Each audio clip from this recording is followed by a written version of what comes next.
The sun is the center of our solar system. As a giant ball of plasma, it's pretty hard to miss him in its 30 million degree center. You would see hydrogen fuse into helium and release energy. Magnetic fields cause solar flares and coronal mass ejections, and particles from these bursts damage electronic connections. It's 100 times as wide as Earth and 3 million miles far. And despite all of this, it's just an average-sized star. Mercury, Venus, Earth, and Mars, they're the first 4 planets, rocky like ours. Jupiter, Saturn, Uranus, and Neptune, they're made of hydrogen and helium gas like a balloon. Mercury is the closest planet to the sun, and as such it takes the least time to run around its orbit. Its year is only 88 Earth days, and the solar wind means that little gas stays on its rocky surface, barren and full of craters. With no atmosphere, its temperature wavers from 800 Fahrenheit to -300 at night, but there is still some ice in craters away from the light. Mercury, Venus, Earth, and Mars, they're the first 4 planets, rocky like ours. Jupiter, Saturn, Uranus, and Neptune, they're made of hydrogen and helium gas like a balloon. Venus is the second planet from the sun. It's the same size as Earth, give or take some. Venus is covered in a thick layer of clouds made of carbon dioxide, which in effect shrouds the planet from losing heat like a giant blanket, so it's 900 degrees due to the greenhouse effect. It's covered with volcanoes and is shaped by their powers.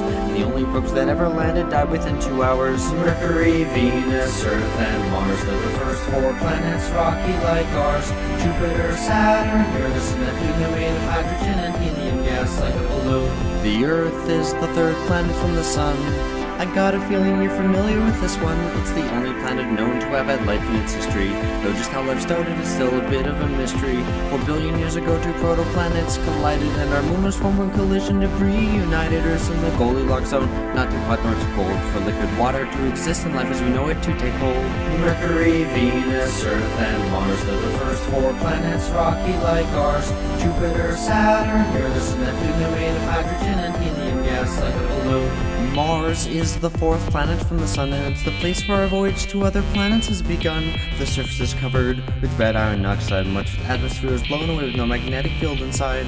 Early astronomers saw canals everywhere, and they thought perhaps aliens had put them there. Thanks to telescopes, orbiters, and rovers, we now know that there are no such alien canals, although rivers, deltas, volcanoes, and canyons abound. There's little water left of life on Mars can still be found, so we send spacecraft there like Curiosity to try and understand Mars's geologic history.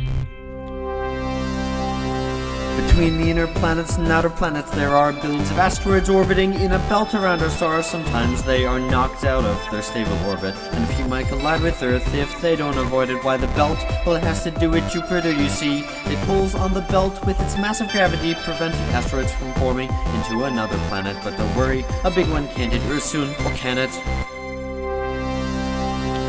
Jupiter is the 5th planet. It's the largest one, bigger than all the others combined, but only 1,000th the sun. It's a gas giant, so it has no ground on which to stand, but that doesn't mean its surface is bland. The Great Red Spot is a giant cyclone on its surface. It's centuries old and huge, bigger than the Earth is. There are 4 moons that with binoculars you can see. Discovered in 1610 by Galileo Galilei. Io has volcanoes heated by the friction of its tide, and Europa is covered in ice with an ocean inside. Ganymede is the largest moon we know exists, and Callisto is covered in craters from the asteroids it hits. Mercury, Venus, Earth, and Mars, they're the first 4 planets, rocky like ours.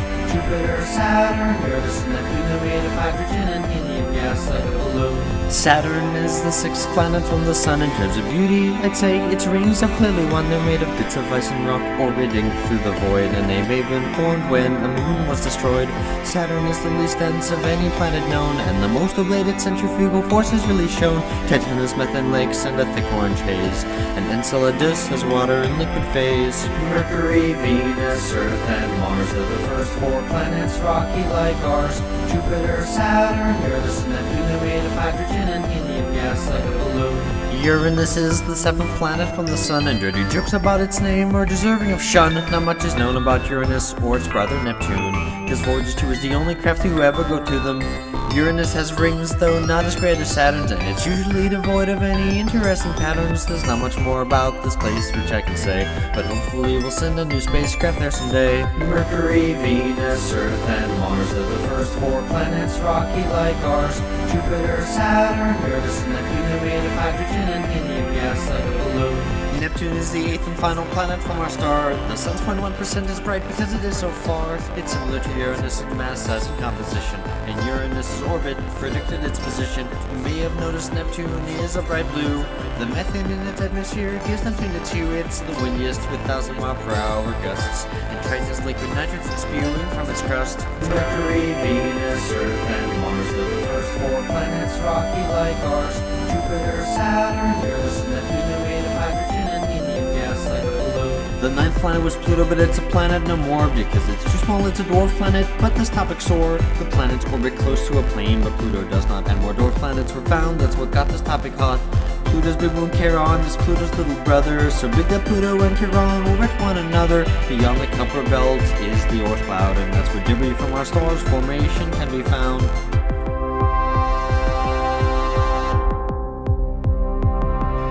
Our sun and the planets like Earth and Mars are not alone. Just look at the stars. You see, most stars have their own collection of bodies. That is what the search for exoplanet studies. There are far more stars up there than you can see. 300 billion in our galaxy, and there are hundreds of billions of galaxies that we know. So think about how small you are down here